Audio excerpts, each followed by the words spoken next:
Welcome to the Trend Detection Podcast, powered by Siemens. And now your host, Niall Sullivan. Hello and welcome to Trend Detection, the podcast where we discuss all things predictive maintenance. I'm your host, Emily Johnson, and today we are joined by Johnathan Bonner for the first episode of our mini-series, Predictive Maintenance Unmasked. In this series, we are going to be covering a different vertical each episode and discussing how predictive maintenance helps navigate the industrial challenges that arise in each one. So to kick off the series, we'll be talking about navigating the challenges in the FMCG industry. So welcome, Johnathan. Thank you so much for joining us. Before we begin, would you like to give a short intro about yourself and your role at Siemens? Hello, my name is Johnathan Bonner, and I'm the Head of Solution Engineering for Senseye Predictive Maintenance, part of Siemens. My background is in condition monitoring and reliability. I've worked in a range of different sectors. And really for Senseye Predictive Maintenance, the solution engineering team are the technical consultants to the sales cycle.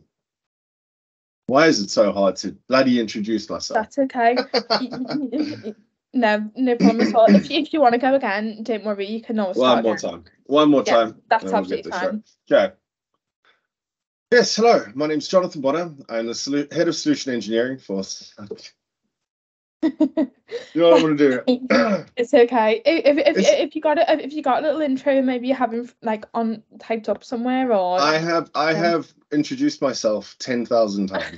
It's okay. Just pretend I'm not there, like I'm literally not there. Yeah. Yes, hello. My name is Johnathan Bonner. I'm the Head of Solution Engineering for Senseye Predictive Maintenance, and the Solution Engineering team is responsible for the technical expertise within the sales cycle. So we help our clients understand the maintenance impacts that predictive maintenance will bring. We help select the right assets, data. We assess the suitable infrastructure. We help define a project team and the resources, as well as reasonable success criteria for a project. So thank you for having me.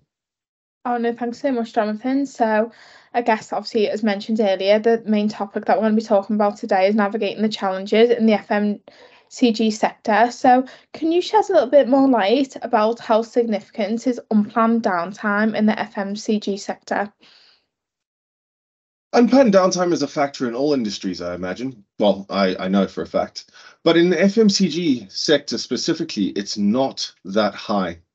Mainly because of the margins of in production and margins of selling the products in FMCG. So 1 hour of downtime within FMCG is not the same as, let's say, an hour of downtime in the automotive sector. So the costs can still be high, especially when you accumulate them over a period of a year, 2 years, 10 years, extremely high.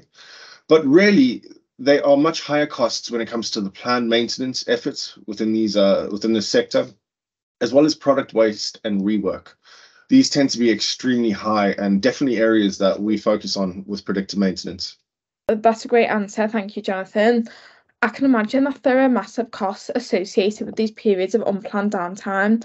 So can you shed a little bit more light on what costs are associated with these planned periods? That's a great answer. Thank you so much, Johnathan. So I can imagine that are really significant costs that are associated with these, periods of unplanned downtime. So can you shed a bit more light on the associated costs that come with these unplanned periods? Well, it really depends on what is being produced. So in the FMCG sector, you could have the food and beverage.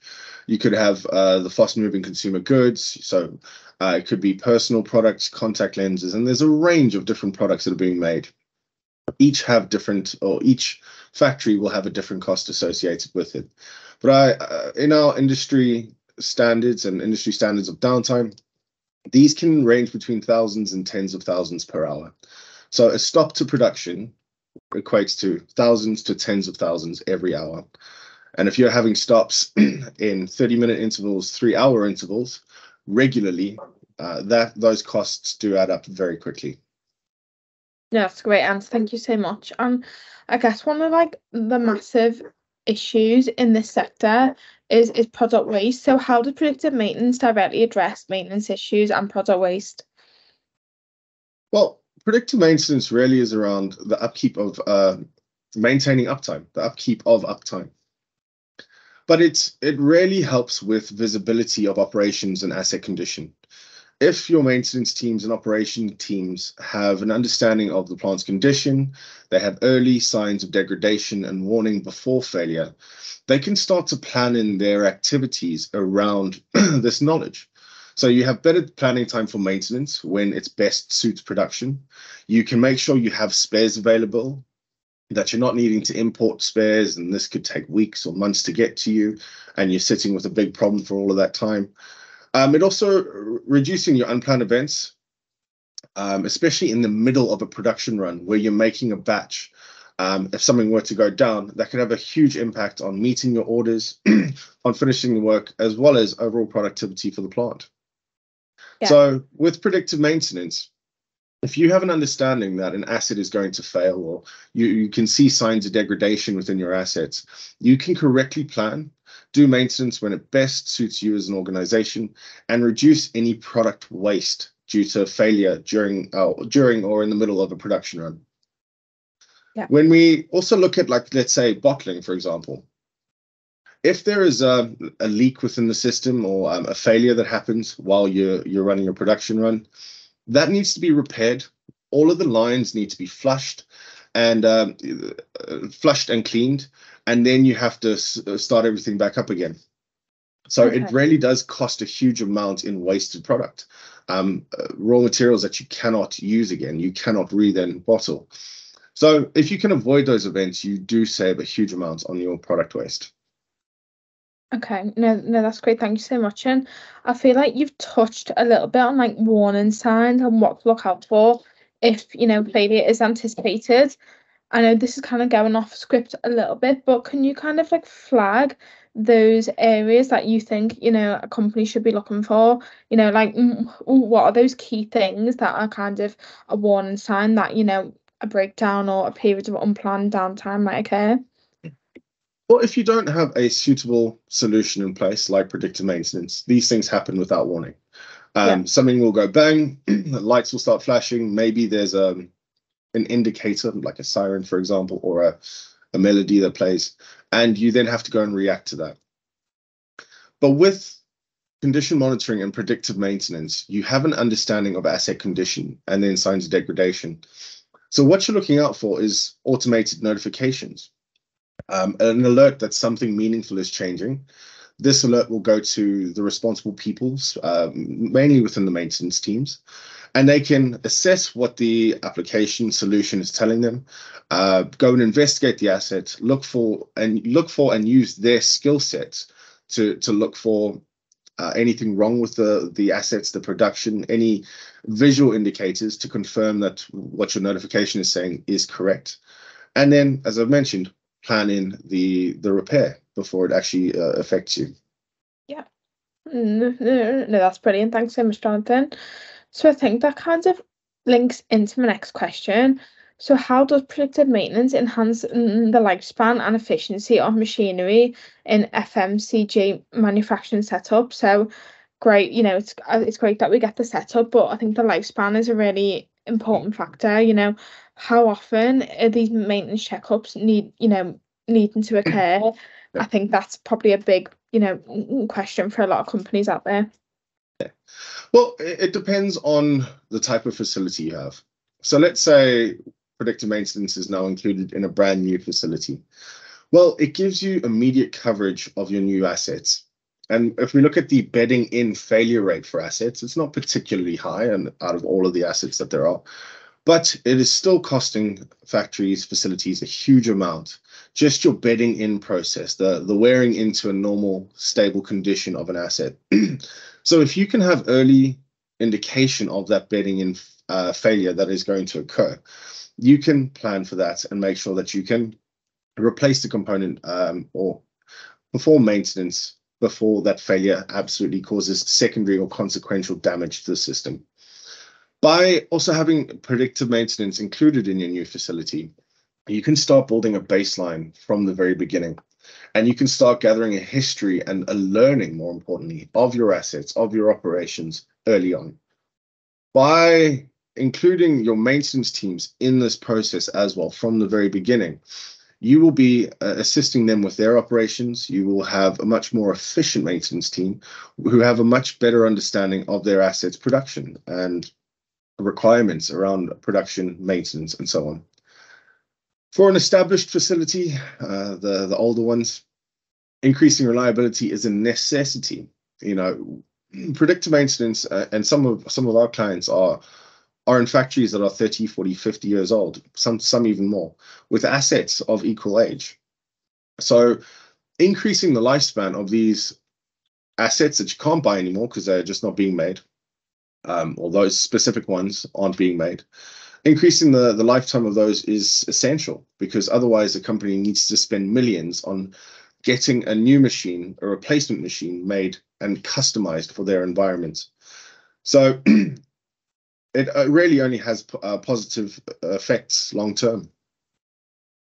Yeah, I know, and that's great. I think it's really important because I can imagine that affects so many factors in the day-to-day operations, particularly, linking to consistent product quality. So one of my next questions really is how does, the FMCG industries often grapple with consistent product quality output, and how can PDM play a role in maintaining or even improving product quality? So I think that's like a massive thing. Yeah, like we are there to prevent potential issues in the future, but maintaining is a massive part as well, and I think that's what a lot of companies will be looking for. So how can we help in that aspect? Well, an asset in great condition will always produce better quality products more consistently. And also, if you look at the quality assurance process, at least that I've seen around FMCG factory, a sample will be taken from a batch at intermittent times. And the quality assurance are going to be looking at the product itself as well as the packaging standards. So there are at least two factors that an entire batch could be failed on. And if only one of these products fails within a batch, the entire batch typically will be scrapped or sent for rework. This has a huge impact on production costs as well as the production time. So if you can maintain your assets early before you start to encounter tolerance drift or you have a bad production run, you can save a lot of scrap, a lot of rework, and a lot of time more effectively, because time is the one thing you can't get back. And that's actually such a great point, that the fact that time is, the one thing that you can't get back, like, is actually it is a currency, in today's, day and age. So that almost really links on to my next question, actually. So one of the things I want to dig into was, how does the implementation of PDM impact the overall operational costs in the FMCG sector? So those day-to-day things, like, how is that impacted? And it'd be really good to get your insight on that. If you have greater reliability, you have a higher availability, which leads to increased production output. So that is your very first and biggest saving. You can produce more with the time that you have. Also, having increased efficiency over maintenance practices with less non-production time due to maintenance and stops leads to operational costs coming down. If you have less overtime required for your production and maintenance staff, that reduces operational costs. Less costs associated with raw materials, spares, consumables being used unnecessarily, as well as less energy costs and overall higher sustainability. So thank you, Johnathan. That was a really great answer. And one of the things that links to is, one of the challenges of PDM is data collection and analysis. So it'd be really great if you can give a little bit more insight on how FMCG companies effectively gather, process, and utilize data for successful predictive maintenance. In my experience with the FMCG sector, it has some level of automation, but also a huge amount of human interaction and directly driven mechanical processes. So this means that data availability from crucial components can be lacking. I'll give you the example of a drive motor versus the data availability for an extruder.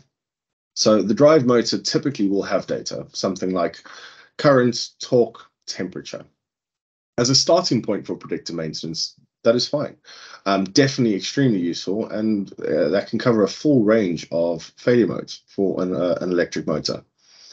However, the extruder itself, in some cases, will be mechanically driven from the motor. So the motor will be driving a drive belt, which will be attached to cams, shafts, and then the extruder process itself. There isn't data for that because there's nothing automated in that process. There are no control signals coming from PLCs, drives, inverters saying that the extruder needs to do anything. The only thing that is being controlled is the motor. So when we are looking to monitor an extruder, the entire machine, we can get data for the motor very easily, but for the rest of the components, it's lacking. This then means that we need to start looking at investing in hardware, additional sensing, additional processing and cabling boxes. And it can be quite a process to find the right sensing and hardware solution for various FMCG typical assets. So one of the ways that FMCG companies can look to gather this data is through a thorough investigation of their OT and IT layers, and have a look at the data availability. And when I talk about data, I'm talking about condition monitoring data like pressure, current, torque, vibration, temperature, speed, flow, and a full range of others. And when I'm talking about operational data, I mean, if you do have a change of speed in a variable speed drive, that could be used as an operational indicator, indicator of normal operating change. Specifically within the FMCG sectors, you have changes to product on the same line. So I'm going to go back to the example of a bottling line, for example. For 1 week, it may be bottling a 1 liter bottle. The following week, it could be 1.5 liters. And then the week after that, it could be 2 liters. This change in operation will actually affect your condition monitoring data. So you need to have that indication of normal operating change so that a predictive maintenance solution can build that understanding of normal operating change. So those are the types of data you would be looking for within your OT and your IT layer. Then you can assess if there is a need for additional hardware. You also need to look at the tolerances inside the assets themselves. Quite often you're working with small spaces and where you can't really fit sensors in. So there's a bit of an investigation that needs to happen on a case-by-case, asset-by-asset basis. And then finally, you need to do a cost versus benefit analysis. You need to see, does it make sense? Is there a business value to add on this hardware and install this hardware to my assets? No, that's great. Thank you so much, Johnathan. I think that's such great technical advice. A lot of companies, there's so much kind of conflicting advice out there, but to really get that detailed technical advice is what people need to look into to make sure that their PDM deployment is efficient, as successful as possible. So that is really beneficial. So thank you so much for providing that. So this is a bit of a different take as we move on to the next question.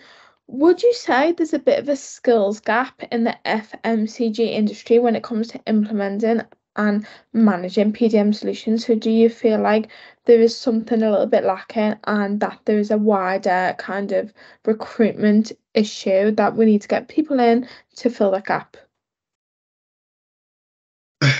For predictive maintenance specifically, I would say that this is a relatively universal problem across all industries. Predictive maintenance, although it's been around for a number of years now, and it's very much an accepted and widely used technology, it does rely on specialist skills to implement, especially manage. And in fact, I've only ever come across 2 organizations in my entire working life that have been prepared for predictive maintenance implementation before engaging with us. And some of the reasons for this is actually because they have tried Industry 4 innovation projects before that maybe some worked, some didn't, but it really prepared them, especially around the data and infrastructure factor, to be ready for predictive maintenance. Now, managing the solution is key, because it doesn't matter how good your solution is if it's not being used by the organization, specifically the maintenance teams themselves, it's useless. So getting engagement early on from the key stakeholders, the key project team members, is key, especially when it comes to implementing and then maintaining a successful predictive maintenance solution. That's great, thank you. And that makes complete sense. You really need to make sure that the whole project initial idea is bridged to the end result. So this really leads on to the next question. So how can this be bridged to, the end result? So what are the connecting pieces here? It'd be really great to hear your, insights on this. Yeah, I guess any Industry 4 digitization project can be quite daunting. And really, the only way that it can be bridged for an organization that doesn't have the experts in-house is to engage with professionals.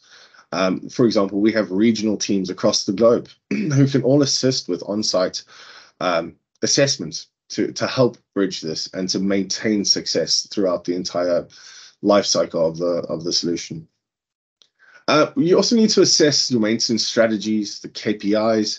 You need, as an organization, you need to know how PDM will affect your teams. What are your desired outcomes? You help, and again, the professionals can help you with all of these factors. They can help guide you on what the KPIs should be and what is achievable. And they can also help you assess the assets, the data, the infrastructure. They can help define project teams and ultimately guide you to reaching your goals and targets. No, that's a great answer. Thanks so much, Johnathan. And that really is, I think that's the whole purpose of it, is that like Senseye Predictive Maintenance is a product, but at the same time it's a service. Like, we are there to guide you and to provide that assistance, and it is a step-by-step trial and error. Let's see how we get on. We tweak as we go, and I think that is so essential because every client has its own unique requirements, and that is and that is how it should be taken. It's a unique approach. So I think that's a massive point for anyone who is kind of inquiring about taking on this deployment, because it is it's not a one size fits all. So I think that's a really good point to make. So moving on to our next question, we do have a few. So one of the things I really wanted to know from you is how do you feel that FMCG companies address potential resistance or skepticism towards adopting predictive maintenance practices, both from management and floor staff? And I know, from key stakeholders, things like that, there's naturally a little bit of resistance. So it'd be really good to kind of know how you in the past have navigated that, and from a client perspective as well, if anyone you've worked with has had to navigate those challenges as well. Oh, absolutely. So this is something that we come across in any sales cycle, and it really is the difference between selling a product and providing a solution. For customers who have internal skepticism, you need to break them down. So your example, you said management as well as floor staff. Well, management, if you think about it, they have business targets. That is their focus.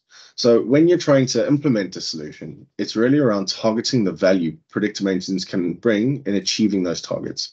How can you help them achieve their business outcomes?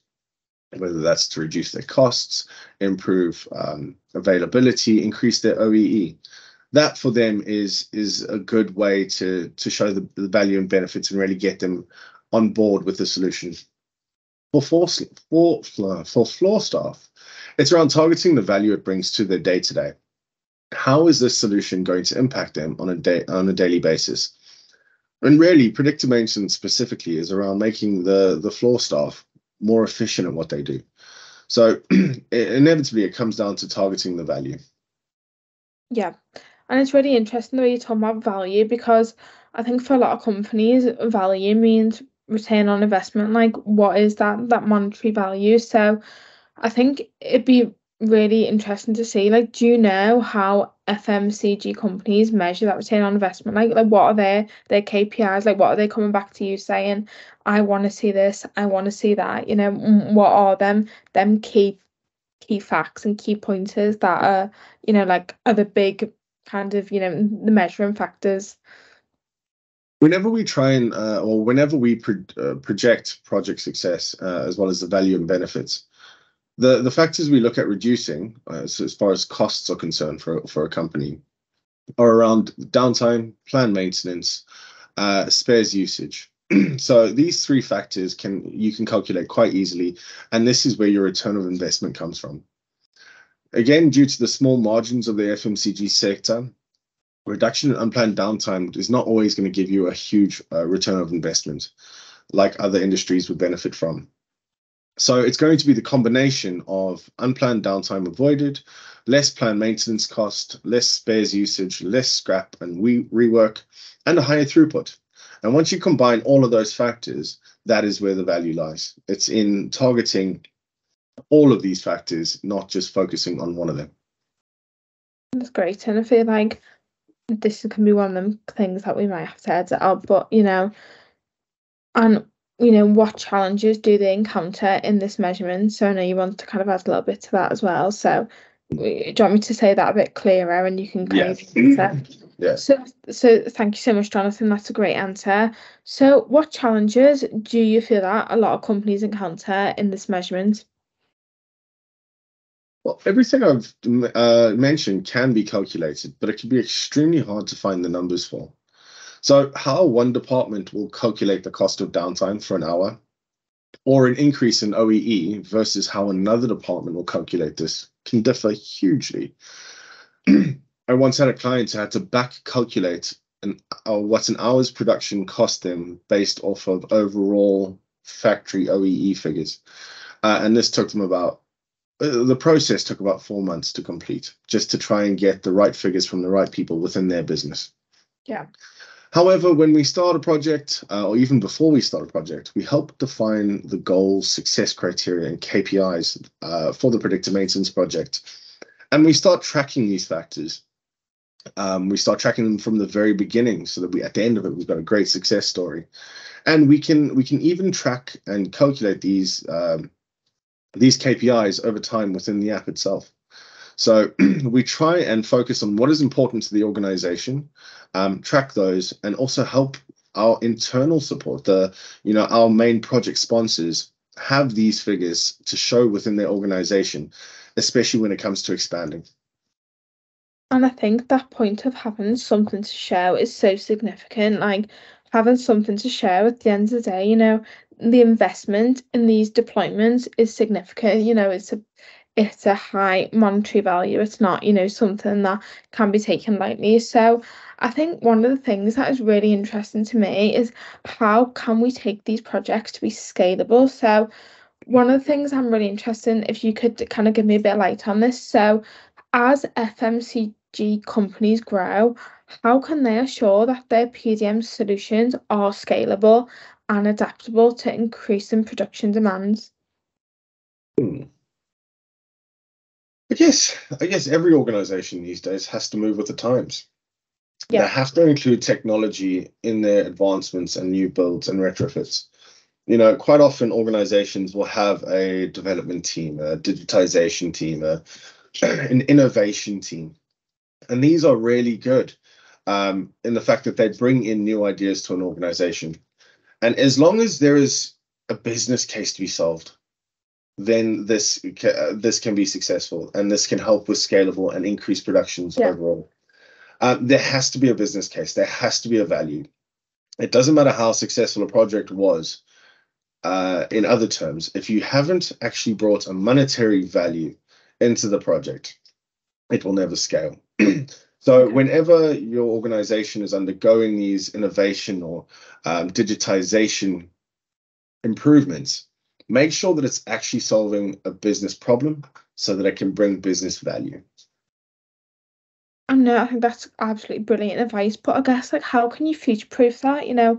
How can you make sure that's protected against, obsolescence basically? So it'd be really good to get your expertise on that, because I'm sure that's a massive concern to a lot of companies out there at the moment. Absolutely, and my advice would be to keep it modular. Whatever solution you're going to implement, make sure that it can play nicely with other solutions. So I think for quite a number of years now, companies and OEMs have been creating their products, their machinery, their technologies and keeping it very black box, only working in-house with their own technologies. But if you look at specifically the FMCG industry, in one factory, you can have areas of different ages. You can have different ages of technologies, different OT providers, a huge range of technology solutions that you need to work with. And if you're wanting to future-proof your predictive maintenance solution, make sure that it can speak with everything, that it can integrate across various solutions and be cross-functional with other solutions that you have on site. Within a business, for example, you would have your maintenance management systems, your MES systems. There could be factory historians that all would benefit from a share in data, a share in knowledge and know-how. So if you're going to choose something, make sure that it can integrate and is cross-functional across everything. No, thank you so much, Jonathan. I think that is, one of the most pressing point that we've got out today's episode is having software that is, can be integrated, that is cross-functional. It's an essential as we move, into the future. Technology is evolving. You need to have that, technology that can be integrated, because at the end of the day, it's always changing. So you need to be in that position where you can evolve. So I guess that wraps up our discussion today. Actually, I will say before we go, in summary, this is one for you, Jonathan. Hope this doesn't put you on the spot too much, but can you, kind of pinpoint the key benefits of predictive maintenance, and how they address the major challenges of the FMCG industry? Maybe you can give us just 3 little pinpoints from today's episodes and how you really think that it can benefit the FMCG industry. Absolutely. It will bring efficiency through understanding and knowledge, visibility of your production, and the ability to act on that knowledge. Okay. Yeah, no, that's great. And that's the thing. I think that's one of the things that, we really do try and educate, that it's just in making informed decisions. You've got that data. No one's trying to tell you what to do with it. You've just got that there. Everything is transparent, and that is the most important thing. So thank you so much. I think that definitely does wrap up our discussion today, despite what I said 2 minutes ago. But thank you so much for joining us, Jonathan, and thank you, listeners, for tuning in. We'll be back very soon. And if you would like to know anything more about Senseye Predictive Maintenance, click the link in the bio below, and please join us next time. Goodbye. Thank you. Please like and subscribe on all major podcast channels, and find out more about Senseye Predictive Maintenance at Siemens.com.